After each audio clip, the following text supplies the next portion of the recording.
Hi everyone, welcome. So what we do here is read books, basically read books. Maybe I'll try to summarize them to you chapter by chapter. I'll give you, for each chapter I'll give you some interesting pointers, some summary, interesting pointers, insight, what the author is trying to tell. Uh, but the end goal would be to get you all to read that book. See, books are powerful. There is no two way about that.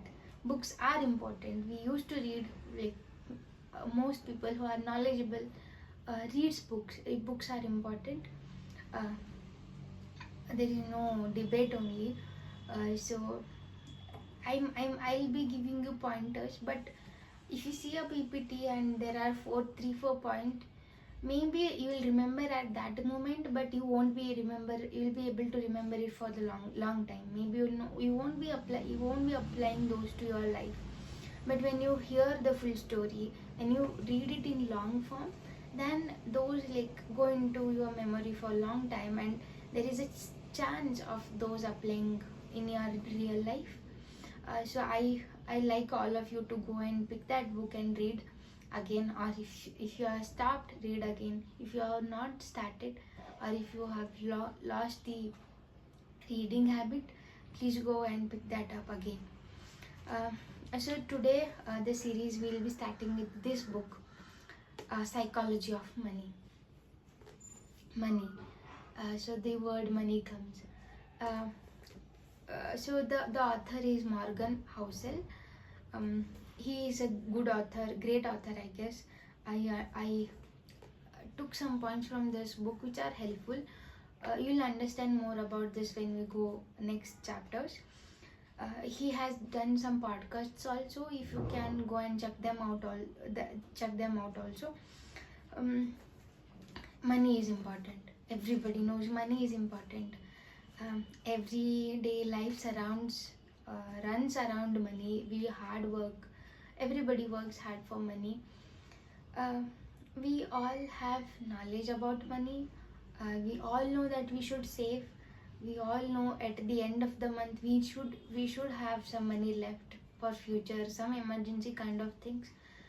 But still, mostly I included in that also, we don't have enough money left at the end of the month.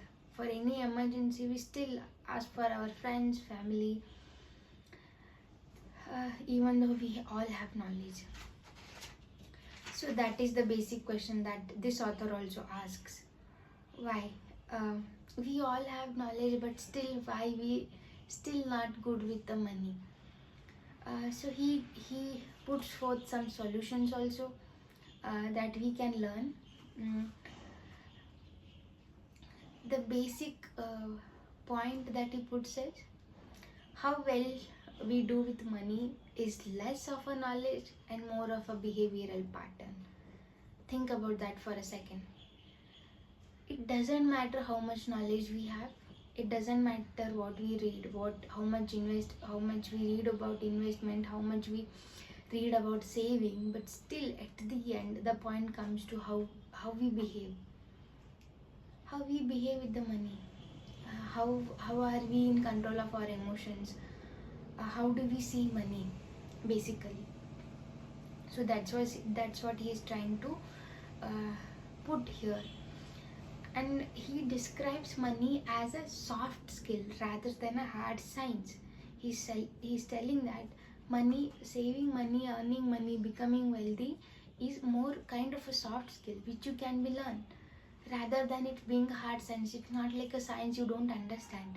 It is a soft skill. Anybody can learn it. It doesn't matter what your background, what you are student, your professional, your teacher. No, it doesn't matter only. And one of the interesting points that he says is, in any other field, say medicine, you have to have a lot of knowledge to do any kind of surgery. Like normal person cannot go and perform a surgery. No, that's not possible only. But in investment or in money matters, a normal person can save money, can become wealthy. That's the basic point that he's putting in introduction. And also there is a story. There are two guys. One is James Reed, and one more is Richard Fuscon. James Reed was like a simple guy. He was a gas attendant and a janitor most of his life, and still when he died, he had 8 million at the end of his life, and out of that he donated 6 million. And this guy, other guy, Richard Fuscon, he started as of a wealthy man. He was wealthy, he had knowledge, and at the end he went bankrupt. What went wrong? What would have been the story of those two guys? So we'll explore all that, like not the story but the chapters, and how each chapter might give us some pointers to understand more about money and how we should save and how we should behave with our money. Let's see. Thank you.